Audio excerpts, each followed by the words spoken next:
አብሮነት አብሮነት አብሮነት አብሮነት አብሮነት አብሮነት አብሮነት አብሮነት አብሮነት አብሮነት አብሮነት አብሮነት ከሰዓድ ኢብኑ አቢ ወቃስ ጋር ያለን ቆይታ ቀጥለናል።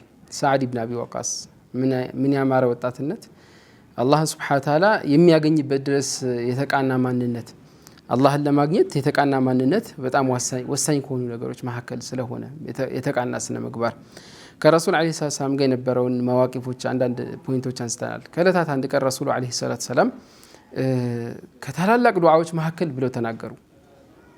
ከዛ ይህን ሲናገሩ አንድ ሰው በመሃል መጣና በሆነ ጉዳይ ወሬ ያቋረጣቸውና ረሱል ዓለይሂ ሰላም ወደ ቤታቸው መንገድ ቀጠሉ።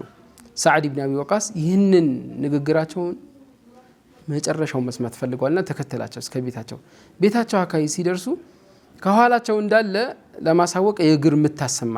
ከዚህ ሲዞሩ ሰዓድ ነው። ያ አባ ኢስሐቅ ማቢክ ምንድነው እዚህ ጋር ያመጣህ አሉት። አባ ኢስሐቅ ብለው ነበር የሚጠሩት።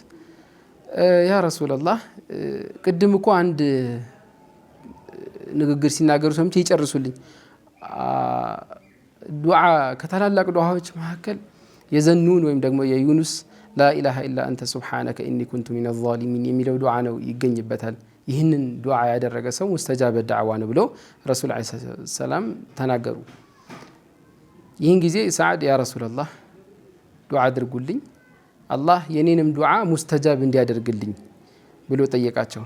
ያ ሰዓድ አጢብ መጣዕመክ ተኩን ሙስተጃበ ዳዕዋ፣ የምትመገበው ምግብህን ሐላል አድርገው፣ ያን ጊዜ አላህ ሱብሓነሁ ወተዓላ ዱዓህን ይቀበልሃል፣ አላህን ስትለምነው አላህ ይመልስልሃል ብሎ ጠየቁት። ሰዓድ ኢብኑ አቢ ወቃስ ከዚህ በኋላ ዑምሩ ላይ በሰዎች መሀል ይታወቅ የነበረው ዱዓውን መቅቡል በመሆንም ጭምር ነበር። ከነዛ ክስተቶች መካከል ከረሱል ዓለይሂ ሰላም ህልፈት በኋላ በዑመር ኢብኑ አልኸጣብ ዘመን ኩፋ ላይ መሪ ሆነው ነበር ሰዓድ ኢብኑ አቢ ወቃስ። ዑመር ኢብኑ አልኸጣብ ዘንድ ታዲያ አንድ ዜና ደረሳቸው። ሰዓድ ሰላት ሲያሰግድ ብዙ ሰላት ያናክል ነው፣ ፍትሃዊም አይደለም የሚሉ ጭምጭምታዎች ወሬ ተላከላቸው። ዑመር ኢብኑ አልኸጣብ ከመዲና ሰው ላኩና ያጣሩ ሞከሩ። አንደኛው መስጂድ ላይ ሲሄዱ ሰዓድ ማለት ሰዎች መሀል ፍትሃዊ የሚደርሱት ምርኮዎችን በአግባቡ የሚያከፋፍል ሰላትንም የሚሰግድ ቅን መልካም ሰው ነው ብለው በተለያዩ መስጂዶች ላይ ምስክርነት አገኙ። አንድ መስጂድ ላይ ግን ሲቀር አንድ መስጂድ ላይ ሲሄዱ አንድ ሰው ተነሳና ሰዓድ ሰላቱን ብዙ አይደለም፣ ሰላትም አይሰግድም፣ ፍትሃዊም አይደለም ብሎ ስለ ሰዓድ መጥፎ ነገሮች ተናገረ። ሰዓድ ኢብኑ አቢ ወቃስ እጅግ በጣም ተከፉ። ምንም ብለው ዱዓ አደረጉ ይባላል። አላሁመ ኢንካነ ካዚበን፣ ያ አላህ ጌታዬ ይሄ ሰው ውሸቱን ከሆነ ፈአጢል ዑምረሁ እድሜውን አርዝመው፣ ወአጢል ፈቅረሁ ድህነት ዘመን ማብዛበት፣ ወዐሪድሁ ሊልፊተን ለፊትና ነገሮች ሁሉ ቅርብ አድርገው በፊትና ማኑረው ብለው ዱዓ አደረጉበት ይባላል። አላህ ስብሓነሁ ወተዓላ መቼም የባሪያውን ጥሪ ወለው ባዕደ ሒን ይሰማል፣ ዘመን ይወስዳል እንጂ ይሄ ሰውዬ እድሜውም ረዘመ ይባላል። ብሎም ድህነት ውስጥም ገባ። ሐታ አይኖቹ ላይ የነበሩት የቅንድቡ ጸጉሮች አይኑን ሊሸፍኑ እስከሚደርሱ ድረስ ትልቅ ሰው ሆነ። ግን ደግሞ ፊትና ውስጥም ከተተው። የሽማግሌ ልቅ ነው የሚባለው እንደዛ አይነት ወጣቶችን ሲያይ ምናምን ሴቶችን እንስቶችን ሲያይ ኮረዳዎችን የሚጣቀስ በስተርጅና የማያምሩ ተግባራት ሲሰራ ነበር ይባላል። ሰዎች ሁሉ ተገርመው እንዴ አይንህ ላይ ይሄ ሽፋሽፍትህ አይንህን ሊሸፍንህ ደርሷል፣ ተግባርህ ደግሞ ምንም ከእድሜህ ጋር የማይሄድ ነገር ምን ሆነህ ነው ይሉታል። ተውኝ ይል ነበር ሰውየው። ቀድ አሳበኒ ዳዕወቱ ሰዓድ ይል ነበር። የሰዓድ ኢብኑ አቢ ወቃስ ዱዓ ደርሶብኛል፣ እኔ ለዛ ነው እዚህ ጋር የደረስኩት ብሎ ይናገር ነበር ይባላል በእድሜዎቹ መጨረሻ ዘመናት ላይ። ሌላም የታሪክ ክስተት አጋጣሚ አለ ሰዓድ ኢብኑ አቢ ወቃስና የዱዓ ጉዳይ። ሰዓድ ኢብኑ አቢ ወቃስ በቆሙበት አንድ ሰው በዓልይና በሙዓዊያ ረዲየላሁ አንሁም በሁለቱ ሰሓቦች ላይ በተመለከተ በማያገባው ጉዳይ ቃላት እያነሳ ዓሊ ብን አቢ ጣሊብን፣ ዙበይር ብን አልዓዋምን፣ ጠልሓ የሚባሉትን ሰሃቦች ይሳደባል። ሲሳደብ ሰዓድ ኢብኑ አቢ ወቃስ እባከተው ይሄ ያንተ ጉዳይ አይደለም፣ በወንድሞቼ መሀል አትግባሉት። አይ አልተውም ብሎ እንዲሁ ስድቡን መጥፎ በመጥፎ እነዚህን ሰሃቦችን ትልልቅ ሰሃቦችን ማውሳቱን ሲቀጥል ሰዓድ ኢብኑ አቢ ወቃስ እንግዲያውስ ማትተው ከሆነ እኔ ዱዓ አደርግብሃለሁ፣ አላህን ሱብሓነሁ ወተዓላ እለምንብሃለሁ አሉት። ታስፈራራለህ እንዴ? ራስህን እንደ ነብይ ነው እንዴ የምትመለከተው? ዱዓ አድርጋ አሉት አላቸው። ሰዓድ ኢብኑ አቢ ወቃስ ተነስተው ዱዓ አደረጉ። ረካዓተይን ሰገዱ። ከሰገዱ በኋላ ዱዓ አደረጉ። የተላከ የሚመስል ግመል ከግመሎች ስብስብ መሃል ከግጦሽ መሃል ከሚወጡት መሃል ሲሮጥ መጣ። ሰው የሚፈልግ ነበር የሚመስለው ይባላል። ከሰዎች መሃል እየነጠለ ነበር የሚመስለው። ይህን ሰውዬ መርጦ ከሰዎች መሃል ረጋግጦ እስኪሞት ድረስ እዛው ረገጠው ይባላል። ሰዓድ ኢብኑ አቢ ወቃስ ሙስተጃበ ዳዕዋ ሰው ነበሩ። ረሱልም ዓለይሂ ሰላም ዱዓ አድርገውላቸውም ስለነበር ማለት ነው። ከዕለታት አንድ ቀን ከሳቸው የምንማረው አንዳንድ ሌሰኖችን አንስቼ እዚሁ ጋር ማብቃት እንችላለን። እዚህ ጋር ምናልባት ሙስተጃበ ዳዕዋ ጋር በተያያዘ ሰዎችን ማን አላህ ጋር ቅርብ እንደሆነ አናውቅም። እኛው በዳይ ሆነን እኛው ደግሞ ጋራንትድ እንደሆነ ሰው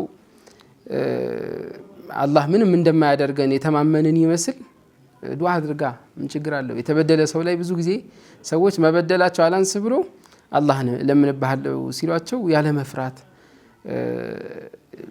ሙሉ ልብ አይነት የማሳየት ተግባሮች ሰዎች መሀል የተንሰራፉ ነገር፣ በተለይ ከአላህ ጋር ነው ማገናኘት ሲባል አላህን የማራቅ የማን ዱዓ አላህ ዘንድ ተቀባይ እንደሆነ የማን ልብ እንደተሰበረብህ አታውቅምና እንዲህ አይነት ነገሮችን ሰዎች ሊጠነቀቁ ይገባል። ዱዓ አደርግብሃለሁ ሲባሉ ያው ፊዚካል ሊመጣ የሚችል እዚሁ ቅርባችን ያለ አካል አመጣብሃለሁ ሲባል እኮ እንደነግጣለን። የሆነ የመንግስት አካል አመጣብሃለሁ ወይም ደግሞ የሆነ የህግ አካል አመጣብሃለሁ ሲባል እንደነግጣለን።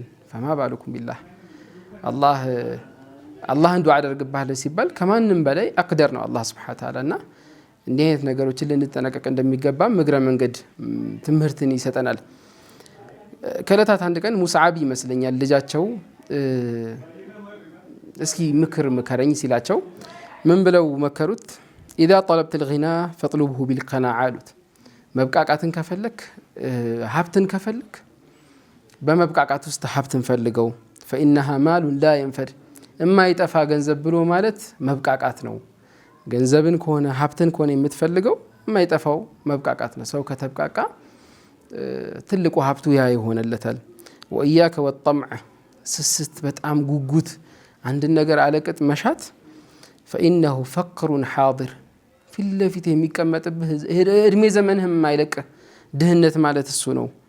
ወእያከ ወጠምዕ ብለው ይህንን የጉጉትን ይሄ አለቅጥ መጓጓትን ሰዎች እጅ ላይ አላህ ጋር የሌለን ነገር ሰዎች እጅ ላይ ያለ ነገር ላይ መጓጓት። ወዓለይከ ቢልኢያስ አሉት።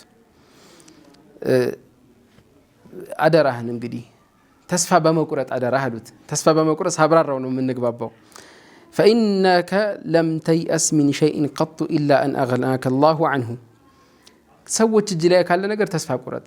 አንተ ሰዎች እጅ ላይ ያለን ነገር ተስፋ በቁረጥ ቁጥር አላህ ሱብሓነሁ ወተዓላ እያብቃቃህ ይመጣል። ሰዎች ጋር ያለው የነሱ የኔ ደግሞ አላህ የሚሰጠኛል የሚል ሙሉ ልብ በኖረህ ቁጥር አላህ አንተን ያብቃቃሃል። አልገኒዩ ሀብታም እኮ ማለት መን ስተግና ቢላህ በአላህ ሱብሓነሁ ወተዓላ የተብቃቃ ሰው ነው። ወልፈቂሩ ድሃ ማለት መን ኢፍተቀረ ኢለናስ ወደ ሰዎች ሄዶ በቃ ከጃ የሆነ ሁልጊዜ ሰዎች ስር የሚንደፋደፍ ነው ብለው ልጃቸውን ምክር ሰጠውት ይባላል። ሰዓድ ኢብኑ አቢ ወቃስ ረዲየላሁ አንሁ መልካም ወጣት ከረሱል ጋር መልካምን ዘመን ረጅሙን ጊዜውን በመልካም ተግባራት ያሳለፈ ከረሱል ዙሪያ የማይጠፋ ትረስት ወርዚ እጅግ ታማኝ የነበረ ሰሐቢ ነበር። ብዙ ሌሰኖችን ከሰዓድ ኢብኑ አቢ ወቃስ እንወስዳለን። ሰዓድ ኢብኑ አቢ ወቃስ በስተመጨረሻም ለመዲና ቅርብ በሆነች አካባቢ ነበረ ያረፉት። ካረፉ በኋላ ደግሞ ወደ በቂዕ ነበር የተቀበሩት። በቂዕ መካነ መቃብር ማለት 10,000 ሰሃቦች ተቀብረውበታል ተብሎ የሚወሳለት መካነ መቃብር ነው። እዛ ከመግባቱ በፊት ደግሞ የረሱል ዓለይሂ ሰላቱ ወሰላም ባልተቤቶች በህይወት የነበሩት እሳቸው ሲሞቱ እርሳቸው ላይ ሰላት ሰግደውባቸው ነበረ። ሰዓድ ኢብኑ አቢ ወቃስ ሚን 10 ሙበሸሪነ ቢልጀና ይህን ይመስላሉ። እነዚህ ናቸው እንግዲህ ምሳሌዎቻችን እነዚህ ናቸው የህይወት ጎዳናን ብርሃንን የምንመለከትባቸው አላህ እንደነሱ መልካምን ጎዳና ፈለግን የምንከተል አላህ ያርገን ወሰለላሁ ወሰለም ወባሪክ አላ ሰይይድና ሙሐመድ ወአላ አሊሂ ወሰህቢሂ ወሰለም አብሮነት አብሮነት አብሮነት አብሮነት አብሮነት አብሮነት አብሮነት